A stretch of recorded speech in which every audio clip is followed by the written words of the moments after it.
राम सीता और लक्ष्मण मतलब तीनों ही अयोध्या में रुक जाएं, ऐसा कोई उपाय उन्हें नहीं मिल रहा है जिससे कि वो वहां रुकें। और इसी में वो क्या बता रहे हैं।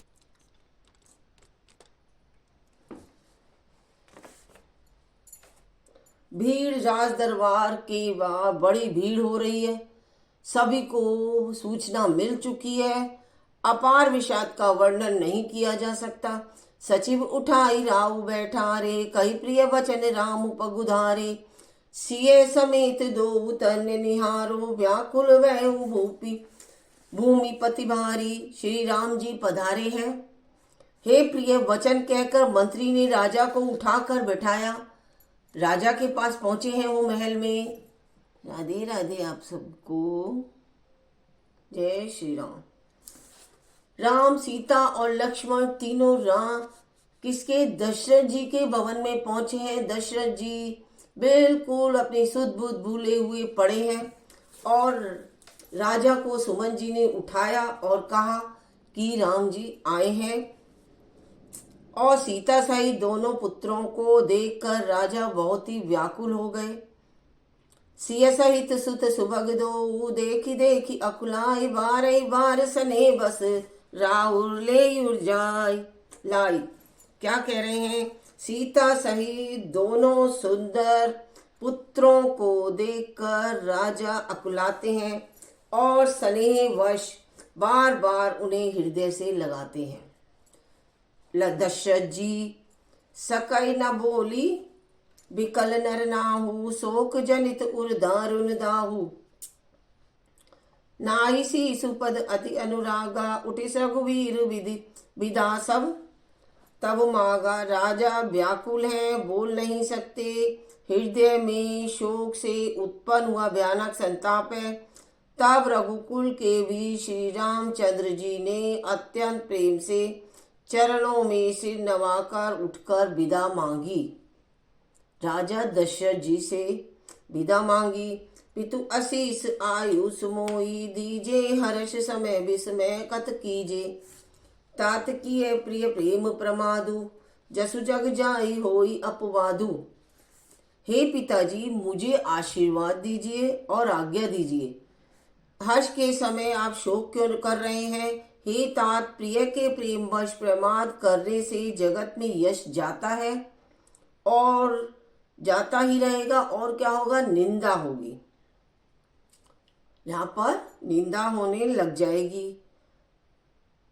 सुनी सने बस उठी नर नाहा, बैठौर रघुपति गई वहा। सुनहु तात तुम्हें कहु मुनि कही, रामु चराचर नायक आही। क्या बोल रहे हैं। यह सुनकर स्नेहवश राजा ने उठकर श्री राम रघुनाथ जी को क्या करा है। रघुनाथ जी की बाह में पकड़कर उन्हें बैठाने लग गए हैं। उन्हें बैठा लिया और कहा, हे तात सुनो। राम जी को बैठा लिया अपने पास और बोलने लगे। तुम्हारे लिए मुनि लोग कहते हैं कि श्री राम चराचर के स्वामी हैं। मुनियों ने कहा है। और शुभ अरु अशुभ करम अनुहारी, ऐसु देहि फल हृदय विचारी। करई जो करम पाव फल पोसोही। दशरथ जी बोले, निगम नीति असि कह सब कोई। क्या नीति है। शुभ और अशुभ तो कर्मों के अनुसार लिखा हुआ है। ईश्वर हृदय में विचार कर फल देता है और ईश्वर ने तो पहले ही जो करना है वो करता है, लेकिन जो कर्म करता है वही फल पाता है। जैसा भी फल करोगे वैसा ही फल पाओगे, कर्म करोगे वैसा ही फल पाओगे। ऐसी वेद की नीति है। यह सब कोई कहते हैं, सभी कोई कहते हैं। और अब करे अपराधु कोई, पाप फल भोगू। अति विचित्र भगवत गति को जग जाने जोगू। क्या कह रहे हैं? किंतु क्या है कि इस अवसर पर जो इसके विपरीत हो रहा है, अपराध तो कोई और ही कर रहा है और उसके फल का भोग कोई और भोगे पावे। भगवान की लीला बड़ी ही विचित्र है। उसे जानने योग्य जगत में कौन है? कोई नहीं है। राय राम लखन हित लागी, बहुत उपाय किए चलु त्यागी। लखी राम रुक रहत न जाने, धर्म धुरंधर धीर से आने। राजा ने इस प्रकार श्री राम जी को रखने के लिए छल छोड़कर बहुत ही उपाय किए, पर जब उन्होंने धर्म धुरंधर धीर और बुद्धिमान श्री राम जी का रुख देख लिया और वे रहते हुए ना जान पड़े बिल्कुल भी, तब निपसिय लाई उरलीनी। अति हित बहुत भांति सीख दीनी, कही बन के दुख दुसै दुसाए। सुनाए सासु ससुर पितु सुख समुझाए। तब राजा ने सीता जी को हृदय से लगा लिया। सीता जी भी उनके चरण स्पर्श करने आई और बड़े ही प्रेम से बहुत प्रकार की शिक्षा दी। वन के दुसह दुख कहकर सुनाए। फिर सास ससुर तथा पिता के सुखों को समझाया। सियम अनुराम चरण अनुरागा, घरु न सुगमु मनु विषमु न लागा। और सब ही सिय समुझाई, कही कही विपिन विपत्ति अधिकाई। परंतु सीता जी का मन श्री रामचंद्र जी के चरणों में अनुरक्त था, इसलिए उन्हें घर अच्छा नहीं लगा और ना वन भयानक लगा। ना तो घर ही अच्छा लग रहा था और वन जाने से कोई डर भी नहीं लग रहा था कि वन में कोई भयानक है, राक्षस है, कुछ भी है, कुछ नहीं। फिर और सब लोगों ने भी वन में विपत्तियों की अधिकता बता बताकर सीता को समझाया कि वन में के बारे में सभी ने उनको समझाया, लेकिन सीता जी नहीं मानी। सचिव नारी गुरु नारी सियानी, सहित सने कही मृदुबानी। तुम्हें कहूँ तऊ ना दीने बनवासु, करऊ जो कही क्या ही ससुर गुरु सासू। क्या बोल रहे हैं? मंत्री सुमंत्र जी की पत्नी और गुरु वशिष्ठ जी की स्त्री अरुंधति जी तथा और भी चतुर स्त्रियां सने के साथ कोमल वाणी से कहती हैं कि तुमको तो वनवास दिया नहीं है, इसलिए जो ससुर गुरु और सास कहें तुम तो वही करो। सिख शीतलित मधुर मृदु, सुनि सीतई न सोहानी। शरद चंद चंदिनी लगत, जनु चकई अकुलान। यह शीतल हितकारी मधुर और कोमल सीख सुनने पर सीता जी को अच्छी नहीं लगी। वे इस प्रकार व्याकुल हो गए मानो शरद ऋतु के चंद्रमा की चांदनी लगते ही चकई व्याकुल हो उठी हो। सिय सकूच बस उतरु न देई, सो सुनितम की उठी के मुनि तट भूषण भाजन आनी, आगे धरी बोली मृदुबानी। सीता जी संकोच वश उत्तर नहीं देती। इन बातों को सुनकर केकई तमक कर उठी। केकई को गुस्सा आया और एकदम उठी। उसने मुनियों के वस्त्र आभूषण और बर्तन लाकर श्री रामचंद्र जी के आगे रख दिए। केकई ने बहुत ही गुस्सा आ रहा था उन्हें कि मैं क्या करूं। निपहि प्राण प्रिय तुम्हें रघुवीरा, सील सने न छाड़ ही वीरा। सुकृतु सुजगु परलोक न साऊ, तुम ही जान बन कही न काऊ। हे रघुवीर, राजा को तुम प्राणों के समान प्रिय हो। भीरू राजा शील और सने नहीं छोड़ेंगे। पुनः सुंदर यश और परलोक चाहे नष्ट हो जाए, पर तुम्हें वन जाने को वे कभी भी नहीं कहेंगे। केकई कह रहे हैं कि वो कभी भी नहीं कहेंगे।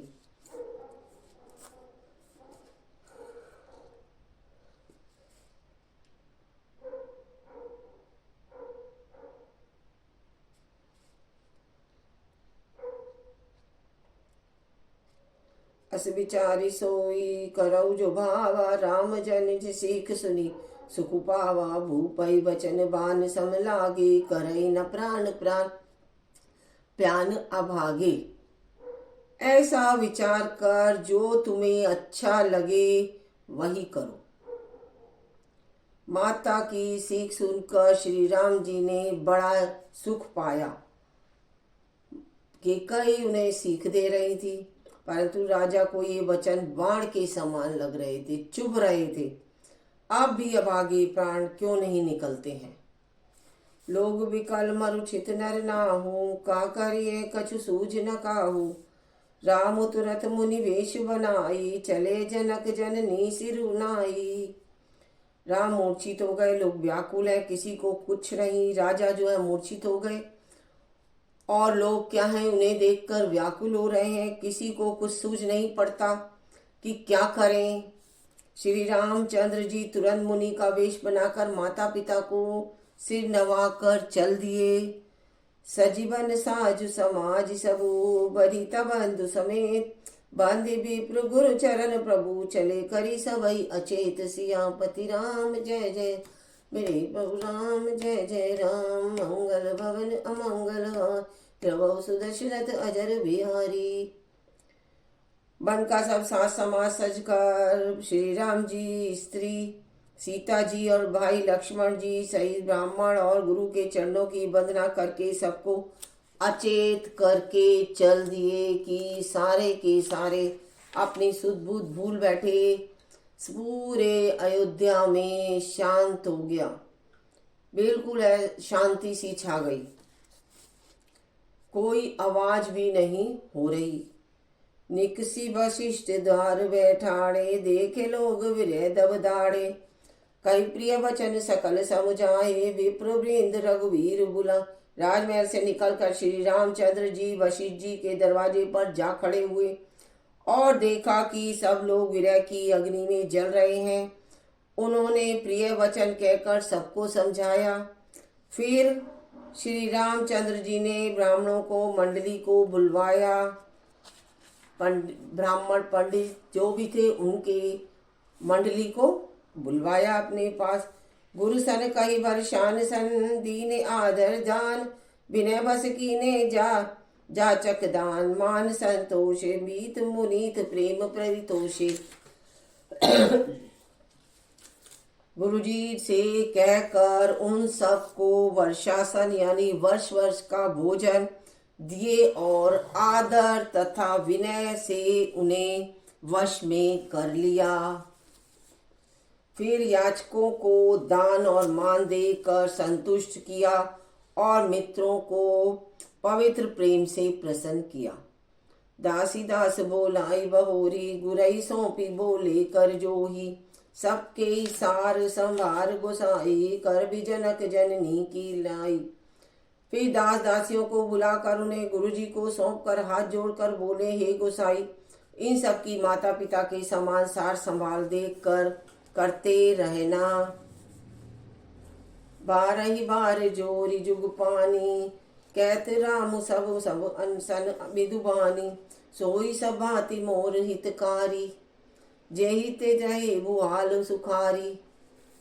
श्री रामचंद्र जी बार बार दोनों हाथ जोड़कर सबसे कोमल वाणी कहते हैं कि मेरा सब प्रकार से हितकारी मित्र नहीं होगा जिसकी चेष्टा से महाराज सुखी रहे। मातु सकल मोरे विरह, जेहि न होई दुख दी। सोई उपाउ मो तुम्हें करऊ करेहू, सब पुरजन परम प्रवीण। हे परम चतुरपुरवासी सज्जनों, आप लोग सब वही उपाय करिएगा जिससे मेरी सब माताएं मेरे हित के दुख से दुखी ना हो।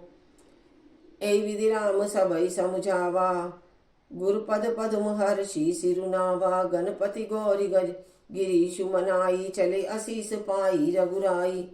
इस प्रकार श्री राम जी ने सबको समझाया और हर्षित होकर गुरु जी के चरण कमलों में सिर नवाया।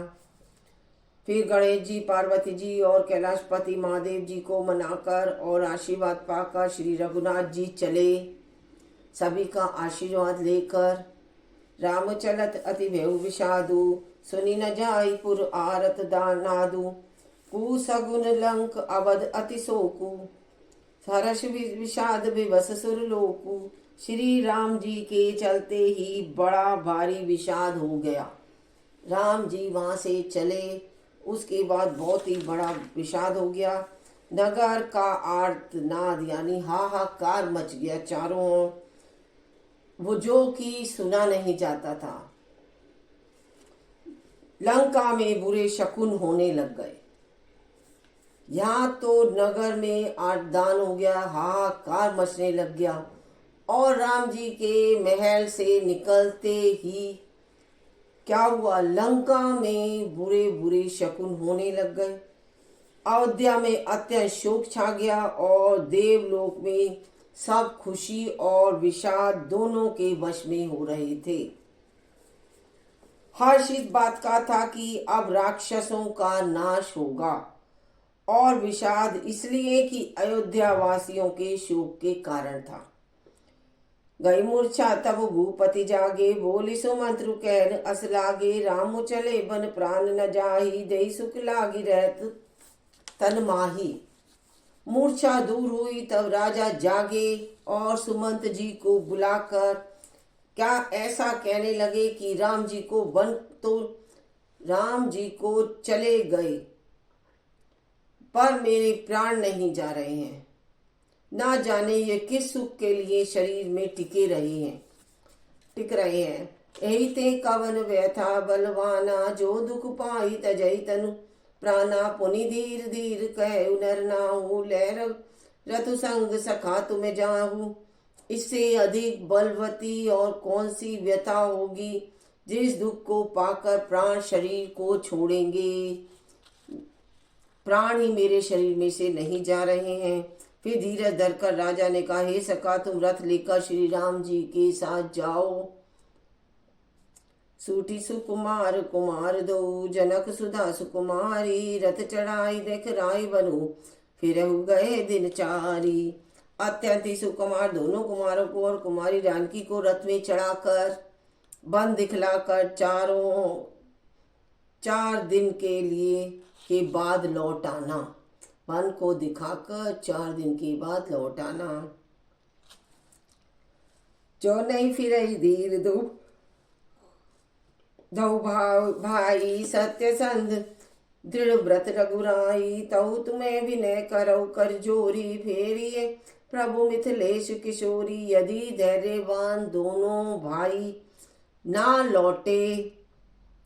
लौटे क्योंकि श्री रघुनाथ जी प्रण के सच्चे और दृढ़ता से नियम का पालन करने वाले हैं, वो सुदृढ़ हैं, तो तुम हाथ जोड़कर विनती करना कि हे प्रभु, जनक कुमारी सीता जी को तो लौटा दीजिए। जब सिय कानन देखी डेराई, कहू मोरी सिख अब सरुपाई, सास ससुर अस कहू संदे देशु, पुत्री प्रिय बन बहुत कलेशु। तब सीता वन को देखकर डरे, तब मौका पाकर मेरी यह सीख उनके से कहना कि तुम्हारी सास और ससुर ने ऐसा संदेश कहा है कि हे पुत्री, तुम लौट जाओ, वन में बहुत कलेश है। पितृगृह कबहु ससुरारी, रहे जहाँ रुचि हुई तुम्हारी, यही विधि करे उपाय कंदवा, फिर न होई प्राण अवलंबा। कभी पिता के घर कभी ससुराल, जहाँ तुम्हारी इच्छा हो वहीं पर रहना, लेकिन तुम यहाँ रुक जाओ। इस प्रकार तुम बहुत से उपाय करना। यदि सीता जी लौट आई तो मेरे प्राणों को सहारा हो जाएगा, मेरे प्राण नहीं जाएंगे। नाई न मोर मरनु परिणामा, कौच कछु न बसाई भय विधि बामा, अस्कय मुरुछु ची परमहि राहु, रामु लखन सिए आनी देखाओ। बड़ी नहीं तो अंत में मेरा मरण ही होगा। विधाता के विपरीत होने पर कुछ वश नहीं चलता। हाँ, राम लक्ष्मण और सीता को लाकर वापस मुझे दिखाओ। ऐसा कहकर राजा मूर्छित होकर पृथ्वी पर गिर पड़ते हैं और क्या कहते हैं, पाई रजाय सुनाई सिरु, रथुअति वेग बनाए, गए बाहेर नगर सिय सहित 2 भाई। सुमंत जी राजा की आज्ञा पाकर सिर नवाकर राजा को और बहुत ही जल्दी रथ जुड़वाकर वहां गए जहां नगर के बाहर सीता जी सहित दोनों भाई थे। नगर के बाहर वो पहुंच चुके थे और जहां पर वो थे वहां पर सुमन जी पहुंच गए। तब सुमंत्र ने वचन सुनाए, करी विनती रथ राम चढ़ाए, चढ़ी रथ सिय सहित दोबा, चले हृदय अवधि सिरु नाही।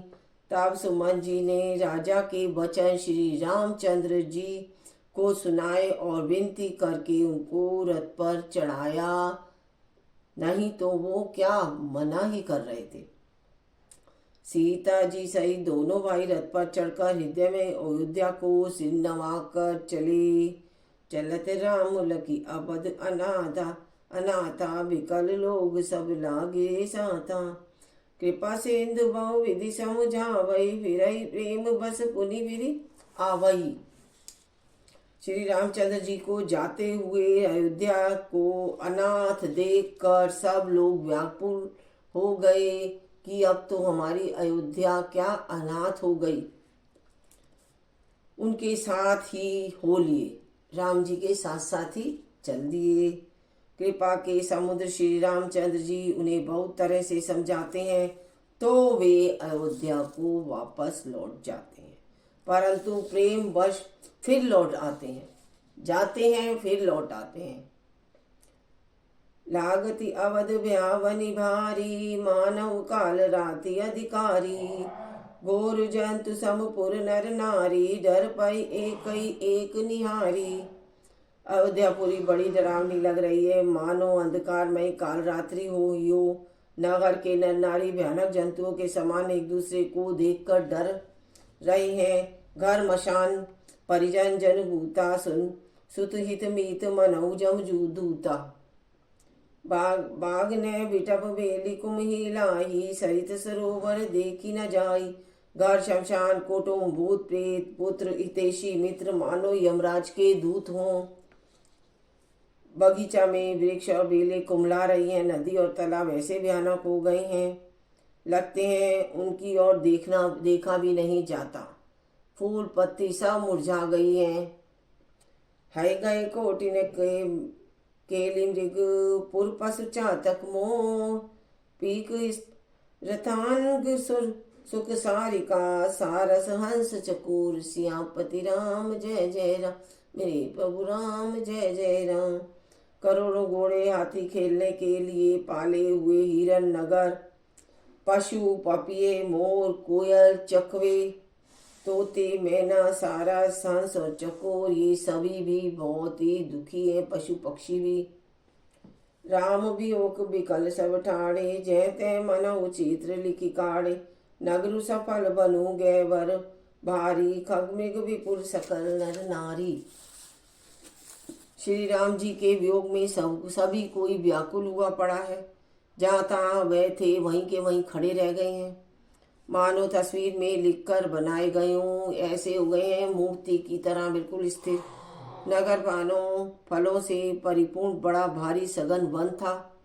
नगर वासियों सब स्त्री पुरुष बहुत से पशु पक्षी थे।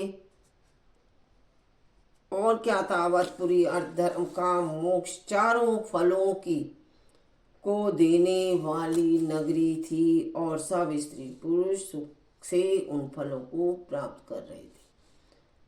अब है आगे, राम लक्ष्मण सीता तीनों ही वन को निकल चुके हैं।